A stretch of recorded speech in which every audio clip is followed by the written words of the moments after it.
is a replicant in this trailer. I think I have an idea. Blade Runner, the sequel is coming out finally after all these years. There may be issues with it, what have you, but let's take a look and then talk all about it.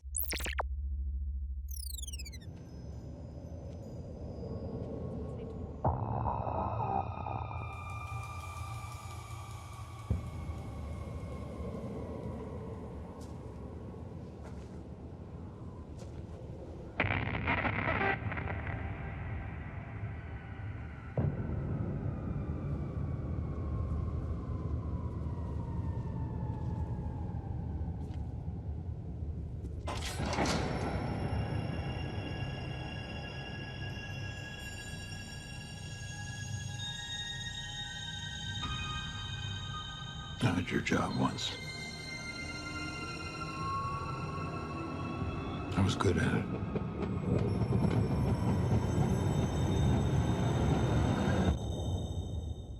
Things were simpler then. You know what? If I had a career, though, in which I could spend, like, a portion of the end of my career just, like, killing off the people that If I love, were, though. like, a super millionaire and sick of everything and old, I would definitely spoil everyone's dreams. Do you think he'd ask for a percentage on this one, though? I don't know. Yeah. I don't know what his We'll MO never know. is We'll exactly. never know.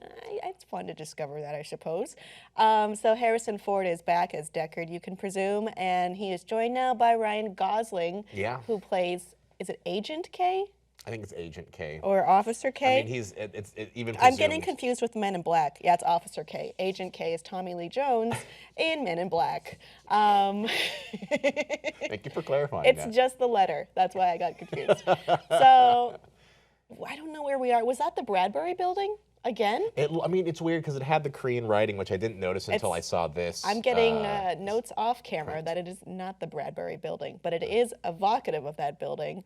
But it looks like it's on the red planet Mars, is what it is. So I've done a little research, and according to the makers of the film, they're deep into climate change, and we are in no, not like our level of climate change in our lifetimes, but like a level where the environment has gotten extremely bad. Sure. At this point in in 2049 or fictional 2049 right. or maybe real 2049. I don't know anymore. And it's. So that's why everything's so orange, at least.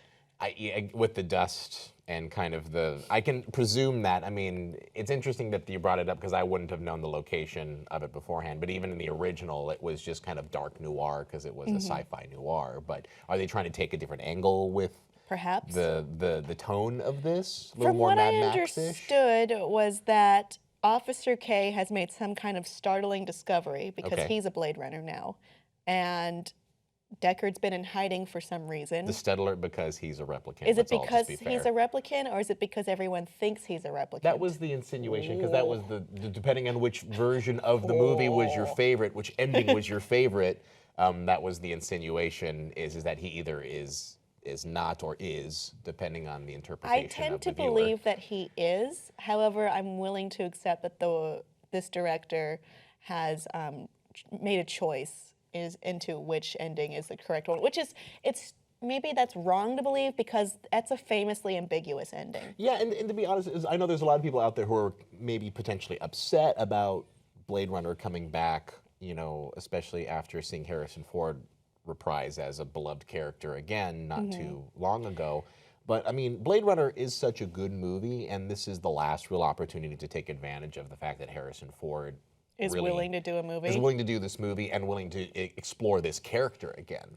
So I'm not going to poo-poo it because I'm waiting to see kind of what he does with it. And even if it's just kind of a supporting role like what he did in Star Wars, it's fun to visit that world again. Yeah, in my heart, just because of Star Wars, I believe he won't be there for that much.